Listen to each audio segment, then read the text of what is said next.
Hey, this is Kobe R. Rice, and I just wanted to show you very briefly how to use your Scrivener workshop and your workflow in order to help you really get your weather issues and your timeline issues together and on point. So, as you can see, here's my little arrow so you can follow me around. On the left side of the screen here, you see I've divided up my first novel into acts, which have scenes. Actually, each one of these pages here is actually a chapter. They started off as scenes, and I'm starting to put the scenes together. In any case, that's besides the point.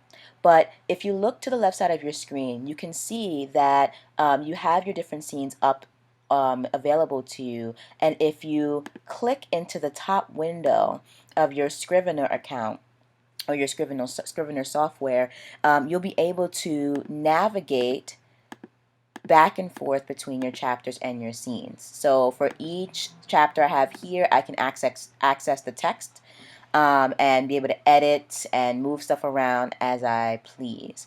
But how does this help us when it comes to putting together our timeline and our weather? Well, let's say that you have a list of chapters or a list of scenes, and there are different things going on. And in my story, in particular, I have 4 different perspectives that I'm following throughout this entire world. So the plot itself is very complex.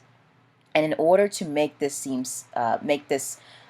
sensible and seamless, even though we have different perspectives, we also need to have our time, our months, our days, and our weather on point, especially if things are taking place on planet Earth, because the time that it's going to be in New York is going to be very different from the time it's going to be in Thailand. And my novel takes place in many different time zones during many different seasons because, again, if it's wintertime in New York, it's going to be a different sort of season over in Thailand. So you want to make sure that if you're showing 2 characters with 2 different perspectives and you have 2 different scenes, maybe the first scene with character A in it, the second scene with character B in it, but those scenes are happening simultaneously or within the same time frame or on the same day, you want to make sure that you have the time of day correct, the date correct, and if they're in different places, you want to make sure that the weather in each place makes sense.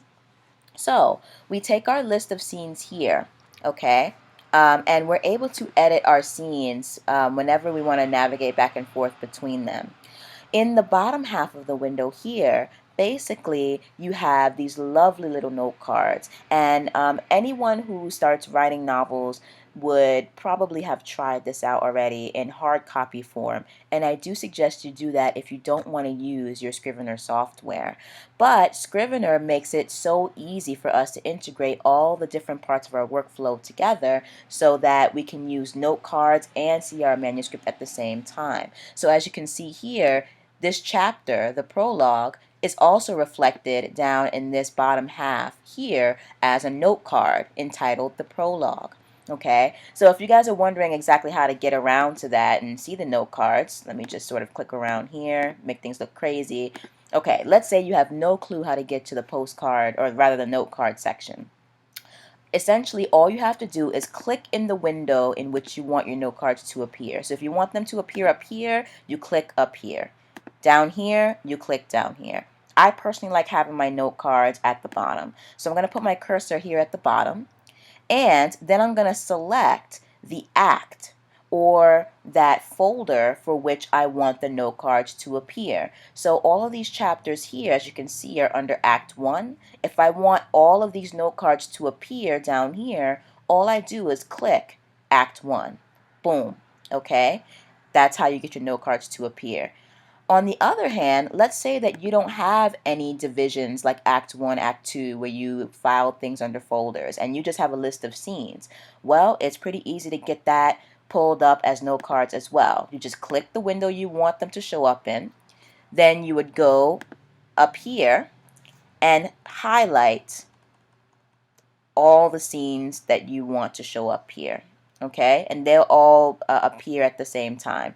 Now, I do suggest that you try to make multiple scenes pop up as note cards at the same time, because it helps you to really look from note card to note card with your little notes here and figure out and remember what the different time periods are that you're trying to work with and standardize. So the prologue being the very first chapter in my entire novel, I state here that it's the year 2154. It's nighttime, January 25th. I give the location, which is domain 18.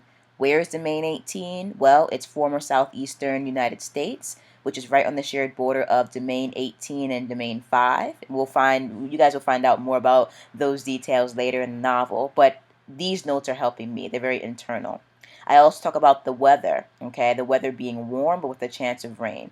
So, seeing as this character or this scene is taking place in domain 18, which is southeastern United States, which for us, for those of you who are United States citizens, and for those of you who aren't, essentially that is a very warm, moist place of the country. So I already know that my weather is going to be warm, probably moist, and perhaps rainy, depending on the season. Usually down in the southeast, there's also there are also very few opportunities for snowfall and really cold weather. So if somehow your novel is taking place in that area and there's a snowstorm going on, there either be some major meteorological issue happening, or there needs to be some special conditions to explain that. In my story, I do have such things occurring, and there is a special condition that explains that, but you want to make sure that the reader knows that there are special conditions explaining that, and that it just wasn't a mistake on your part due to an oversight or due to laziness. Okay, so make sure that you have those details available and ready for you. You put your time and your weather details toward the top, and if you wanted to put some notes about what the prologue is actually about, you can feel free to type in and fill in the rest of this. So as you can see, I start off here with the year 2154, then I move over here 2 months later, okay? And actually, maybe for clarity, I also want to put in year 2154. I mean, 2 months later is pretty clear, but hey, I could be typing this at 4 in the morning and not have a clear head. It's always good to just have the notes typed out. So I say here it's 2 months later, or about 2 months later, and I chose a date, March 21st, which is still springtime, or actually coming into springtime. It's early morning, 5 in the morning. The weather is variable because of the canopy. The canopy is a very special condition I've created as an author. Domain 5, that's the location. And the location roughly of domain 5 is in the Bronx, with some parts of Manhattan included in that. But so I tell you exactly where in the Bronx that's happening, okay, in the former Botanical Gardens, and I give you my character, okay. I also, in this same chapter, say that by the time my character gets off of work, it is 7 p.m. in the evening. My third card here with the next chapter is still taking place on the same day. So these two chapters are actually the same day, and you want to make sure you make that clear for your reader. So the same day, March 21st, spring, weather is variable because of the canopy, so we get an idea that perhaps these two chapters are taking place in about the same area. So we'll find out that we're actually right. Domain 7 is right on the border where the George Washington Bridge connects the New Jersey and Washington Heights areas. And essentially, if you know anything about the New York City area, this would sound familiar to you. If you don't, that's okay, because it's going to be laid out. But essentially, domain 7 and domain 5 are roughly in the same place. And you would be able to tell that, one, from the storyline, but also from the consistency in the weather patterns, okay? I also tell you that in this chapter, it's around 7 p.m., and Burke, who is the character in my chapter, can still enjoy a few more hours of daylight because he lives amongst the azures in domain 7 and they have weather control, okay? Now, this particular note card is actually hopefully going to be even more helpful for you, because I'll actually show you here that you can scroll down. If you just double click on the note card itself, you can scroll down and see the rest of the notes that you've typed here. You can actually use your cursor to do that, or you can use your mouse pad, okay?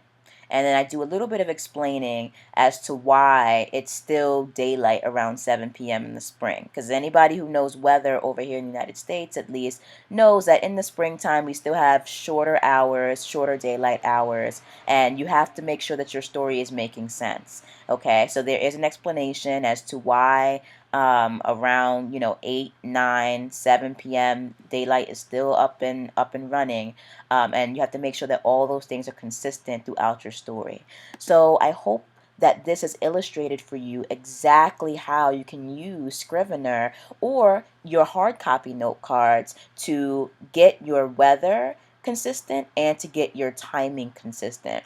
And this is something that can actually happen either before you write your full-fledged story or after. Personally, as you guys know, I'm a huge advocate of just sitting and writing as much as you can, being as creative as you can, just getting the story out in your first draft, then going back through and really nitpicking and raking over the details. So I personally recommend that you check your weather and your time toward the end of your editing phase rather at the end of your writing phase. But this process is your process, so you can choose to work with it however you want at the beginning or at the end.